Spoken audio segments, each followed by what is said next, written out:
खुलुमबाय नमस्कार hello everyone once again welcome back to the channel दिनैनि गोदान भिडिअ नोंथां बयखौबो गोसो गोथारै बरायदों लोगोसे आसा खालामो इसोरनि अननायाव नोंथां बयबो मोजां दं स' गाबागाव मावनाय दांनाय बोथोर जोबोर बेस्थ'नि थाखायनो भिडिअ नोंथांमोननि गेजेराव लायरायनो लाबोनो हायाखै दा बर्तमानाव नोंथांमोनजों माखासे खोथा सावरायनो सानदों दा गिबियावनो माखासे खोथाखौ नैबे दिनैनि समाव दुलाराय बर' फरायसा आफादनि फ्लेग लायै गोबां फरायसालिमा बड'लेण्ड इउनिभार्सिटी क'क्राझार इउनिभार्सिटी गोबां अनुष्ठान फसंथानफोरनि स्टुडेन्टफ्रा मोनद' हारिनो एसटि होनाय आरो बेखौ एनअसि होनाय बिनि एगेन्स्टआव जे धरना हाबाफारि लादों दुलाराय बर' फरायसा आफादनि फ्लेग लायै आरो जाबादि जसजों उन्दैफ्रा बुंदों जेबादि आवाज होदों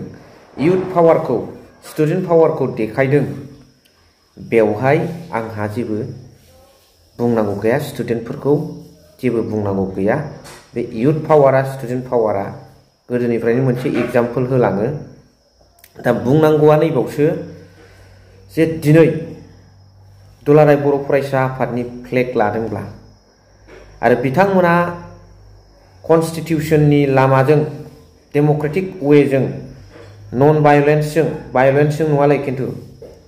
नन भायलेन्सनि गेजेरजों बिथांमोना सोमावसारनो थांखि लादोंमोनब्ला अर्डार होदोंमोनब्ला दिनै बे भायलेन्स जाथाया मानो जाखो लासिंसिं जायो बेखौनो लानानै सोरबाया बुंदों दिनै बे बिटिसिखौ लुफिननो हायो लुफिननायाव जेबो इसेबां साननांगौ गैया नाथाय मोनद' हारिया एसटि होनो थांनायाव बा मोनद' हारिया एसटि मोननो थांनायाव जों थाखानाय एसटिफ्रा बेसेबां खहा जागोन बे माखासे खोथाफोरखौ इमोसनफोरखौ होनदों दा बे एबसुनि फिरफिला लानाय लोगो बे हाबाफारिया एबसुजों दैदेनजानाय होननानै जों बयबो मिथिदों दिनैनि थारिखआव आं एबसु आरो इउपिपिएल बिनि खोथाखौ बुंथ'नो थाङाखै दा बेवहाय क्लेरिफिकेशना बेनो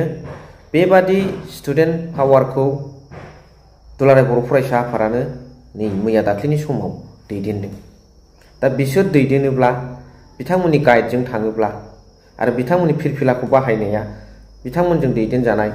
दा दिनै अब्ला बिथांमोना मानो नन भायलेन्सजों थांनांगौआ मानो भायलेन्स खालामखो बे गिदिर प्रश्न डेम'क्रेटिक लामाजोंनो आन्दलन खालामलांबाय थामोन बेखौ आरो दुलाराय बर' फरायसा आफादा बेखौ बिथोन होनायाव बिथांमोना अलरेडि मिथियो सानसुमै मोनसे फरायसा आफाद फरायसाफोरनि मोनसे आफाद एबसुआ गोरों गोरा सुबुंफ्रा बाव जमा दङ आरो बिथांमोना साननो हनो मिथिखायो बयजोंबो कानेक्सन दङ दिपेन बर' साराबो मिथिखायो बे बुस्थुआ एसेम्ब्लियाव फुथाब जादोंना जायाखै बबेसिम सौहैदों खामानिया बे खोथाखौ दा बेवहायनो इसिबां इमोसन बुंनानै उन्दैफोरखौ जांख्रिखां होनानै इन्सपायार जानानै गरमजों बेफोरबादि जाथाया सोमजिदों जाहाथे इयुनाव बेफोरबादि जाथाय बुख्रुब बुसि भायलेन्स बुस्थुआ जाया बेखौ आं रिकुवेस्ट खालामो आंनि फारसेनिफ्राय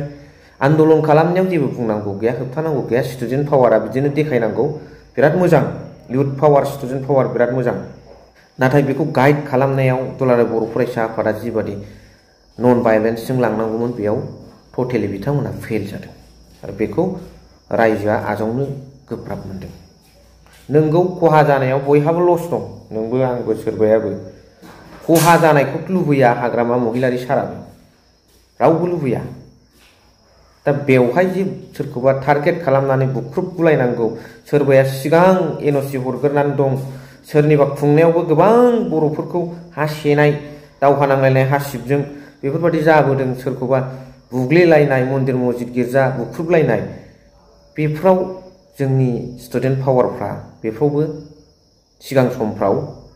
ओंखारनो हायो बा ओंखारदों बा ओंखारदोंमोन नाथाय दिनैनियाव फ्राय बांसिन ओंखारदों मोजां स्टुडेन्ट पावारा बेबादिनो स्टुडेन्ट पावारखौ स्ट्रं लाखिबाय थानांगौ इयुथ पावारखौ नाथाय बियो डिस्ट्राक्टिभ माइन्डजों नङा कनस्ट्राक्टिभ माइन्डजों जानांगौ आरो बे आन्दलन खालामनायावनो स्टुडेन्टफ्रा आन्दलन खालामनायावनो बिथांमोना दिनै माखासे वार्ड्स जायखौ जों ससियेल मिडियायाव बुंनो उसुबिदा मोनो जे हाग्रामा महिलारि बिथां सारखौ धमकी होनाय बुथारनो होननाय गुन्दा सोदोब होननाय